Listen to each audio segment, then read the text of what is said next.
السلام علیکم۔ آج میں آپ لوگوں کے ساتھ ایک بہت ہی فائدہ مند اور زبردست بیان شیئر کرنے والا ہوں۔ آپ لوگ کہیں مت جائے، آپ لوگ ہمارے ساتھ رہے، انشاءاللہ آپ کو بہت فائدہ ہوگا۔ ہلاکو خان نے بڑے لوگ مروائے تھے، بڑے بغداد میں 20 لاکھ آدمی قتل کروایا اس نے، 16 لاکھ آدمی اس نے تلوار سے مروایا۔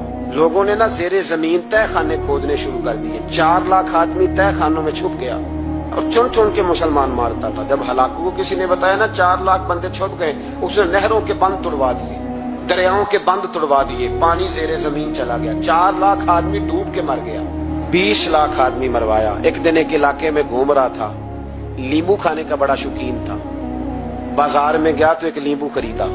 اس نے دیکھا کہ بازار میں بوڑھے بچے جوان خریداری کر رہے ہیں، تو کہنے لگا ابھی بھی اتنے مسلمان زندہ ہیں، بناؤ ان کی لائنیں، قتل کرنا ہے۔ 3 لائنیں بن گئی، ایک بوڑھا آدمی بھی لائن میں آ گیا، لیمو کھا رہا ہے، اس کو ہلکا ہلکا چوستا ہے، گھوڑے پہ بیٹھا ہے، قتل کرا رہا ہے لوگوں کو۔ ایک بابا جی پہلی صف میں تھے، جب پہلی صف قتل ہونے لگی، بابا جی پچھلی صف میں دوڑ کے ہو گئے۔ ہلاکو خان ہنس رہا ہے اس کو دیکھ کے، معاذ اللہ، جب بندہ ہوتا ہے نا کسی منصب پہ پھر وہ مذاق اڑاتا ہے دوسروں کا۔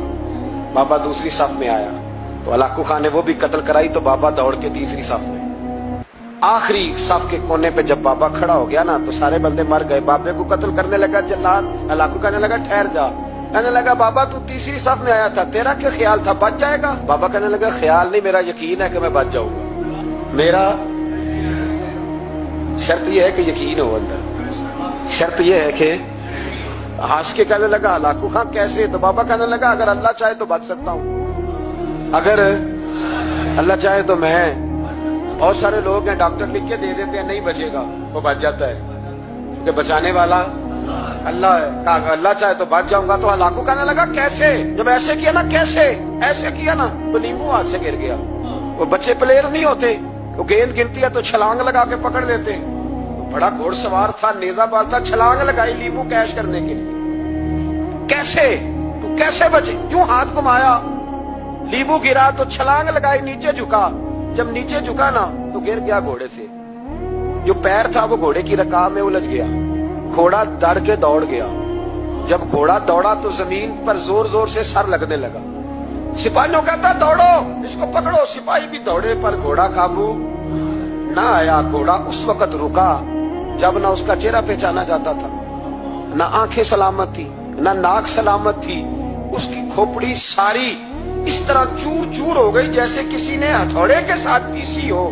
ہلاکو کی لاش سے خون بہ رہا تھا، بابا ہنس رہا تھا۔ ایک سپاہی کہنے لگا بابا تو کیوں؟ کہنے لگے میں اپنے رب کی قدرتوں پہ مسکرا رہا ہوں۔ کل من علیہ فان ویبقی وجہ ربک ذو الجلال والاکرام۔ کا میں نے اسے سمجھایا تھا کہ بچانے والا۔ امید کرتا ہوں ویڈیو پسند آئی ہوگی، ویڈیو کو لائک کرو، چینل سبسکرائب کرو۔ انشاءاللہ ملتے ہیں نیکسٹ ویڈیو پہ۔ اللہ حافظ۔